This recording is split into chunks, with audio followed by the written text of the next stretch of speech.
What's up, everybody? My name is Shannon and I am still waiting for my Satyr, and today we are talking about Only a Monster by Vanessa Len. I was really drawn into this book because of the cover, just the way that the art was done, the dragon at the bottom, and then I read the description. I'm like, okay, so this is about like a monster girl. She's not the hero of the story. There's some kind of crazy connection going on between her and the hero.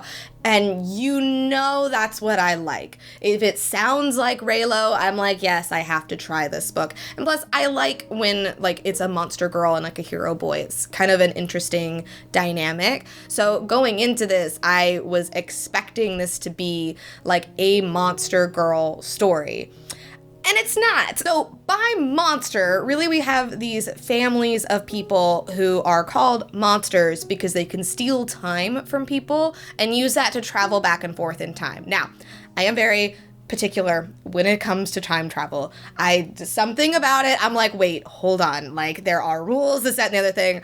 I will say I did like the way that the time travel was handled in this book, but I do think that stealing time from people and then also like having these other like supernatural powers that go along with your house does not read very monster to me.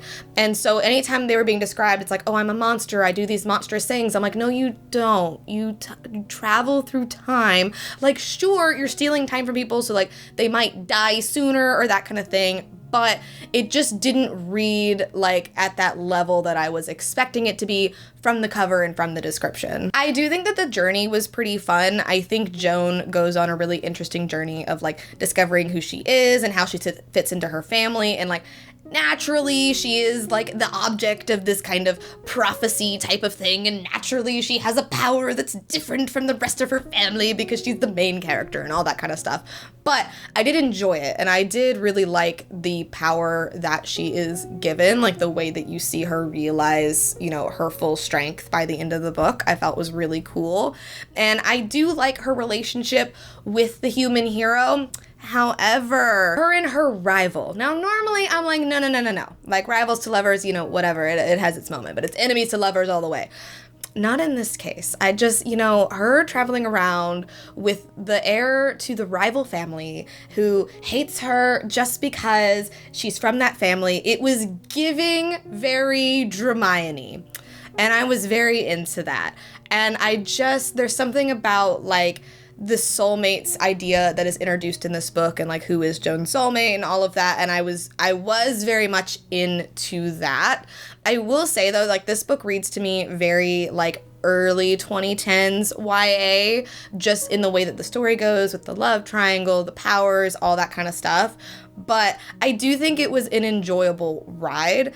I think my expectations kind of made me like it a little bit less because I was expecting it to be like a monster dichotomy type of story, and it just wasn't, which is okay. It just, from the cover, I wasn't getting time travel at all. I was getting like where monsters were actually dragons, if you know what I mean. So overall, I am giving this book a C+. I think it was interesting, and I do think I would recommend it. I don't think it's one of the best books out there, and I especially don't think it's one of the best books like with time travel and monsters and like all that kind of stuff.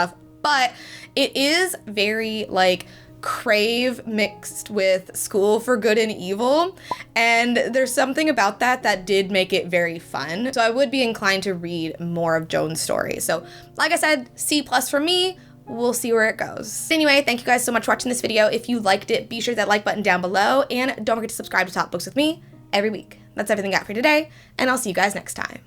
Bye.